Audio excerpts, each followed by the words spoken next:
Hello दोस्तों, नमस्ते। इस वीडियो की शुरुआत करते हैं हम इक्विवेलेंट फ्रैक्शन से। ठीक है, इक्विवेलेंट फ्रैक्शंस क्या होते हैं? अब देखिए, आप यहाँ पे 3 अलग अलग पीस ऑफ केक देख सकते हो। ठीक है, अब यहाँ पे मैं आपको इक्विवेलेंट फ्रैक्शन समझाता हूँ।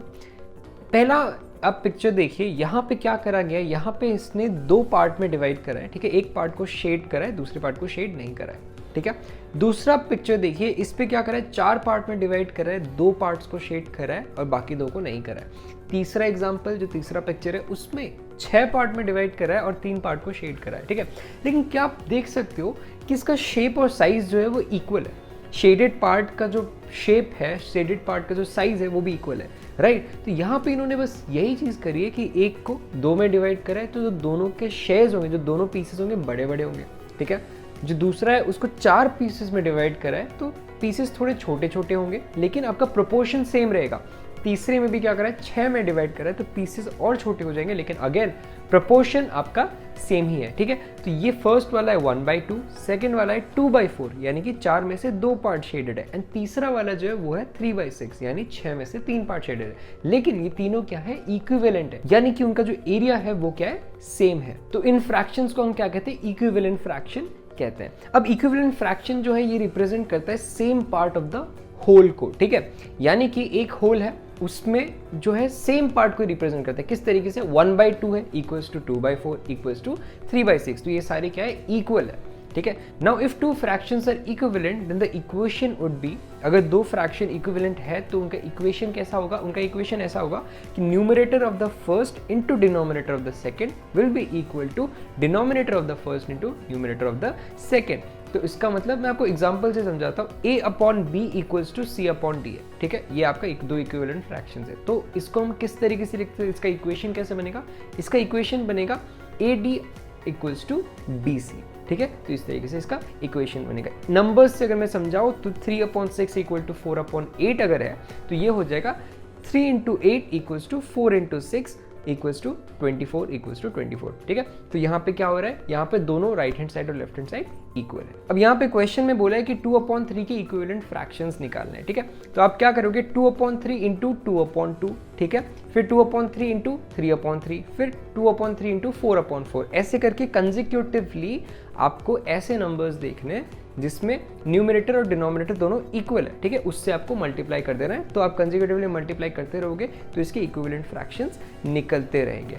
ठीक है, अगर हम एक ऐसा फ्रैक्शन लेते हैं जिसमें न्यूमरेटर और डिनोमिनेटर इक्वल है, उसको डिवाइड करते हैं किसी भी फ्रैक्शन से, तो क्या होता है, उससे भी हमें उसका इक्विवेलेंट फ्रैक्शन देखने को मिलता है।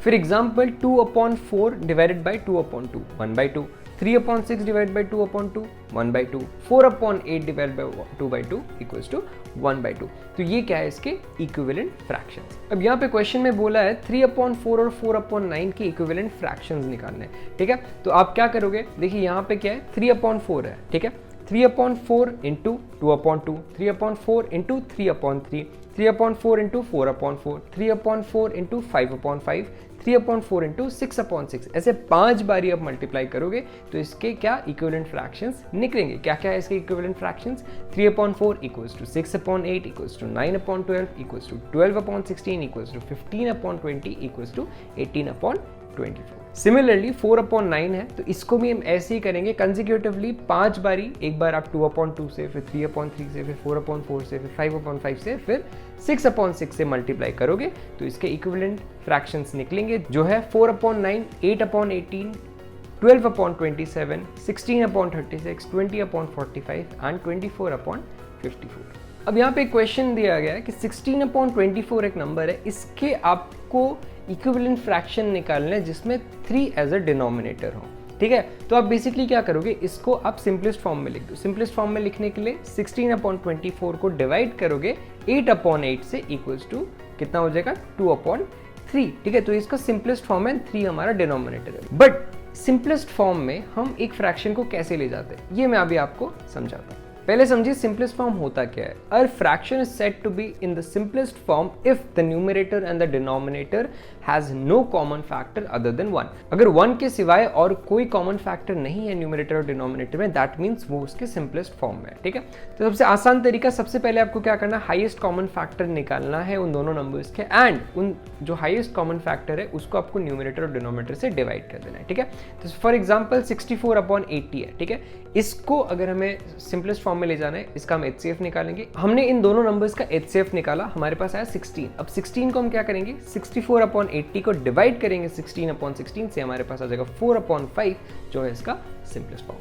चलिए कुछ क्वेश्चंस देखते हैं। हमारे पास दो और फ्रैक्शंस है, 12/27 एंड 36/24, ठीक है। इन दोनों को सिंपलेस्ट फॉर्म में ले जाना है। क्या करना है, दोनों का HCF निकालेंगे। 12 और 27 का HCF है 3, हम क्या करेंगे, डिवाइड करेंगे, 3/3 से आ जाएगा 4/9। 4/9 क्या है, उसका सिंपलेस्ट फॉर्म है, ठीक है। दूसरा 36/24, 36 और 24 का हाईएस्ट कॉमन फैक्टर कितना है, 12। 12 से हम डिवाइड करेंगे, मतलब बेसिकली 12/12 से डिवाइड करेंगे उस पर्टिकुलर फ्रैक्शन को, हमारे पास आ जाएगा 3/2। 3/2 क्या है, उसका सिंपलेस्ट फॉर्म। इस वीडियो में इतना ही था, मैं मिलता हूँ आपसे अगली वीडियो में। Thank you.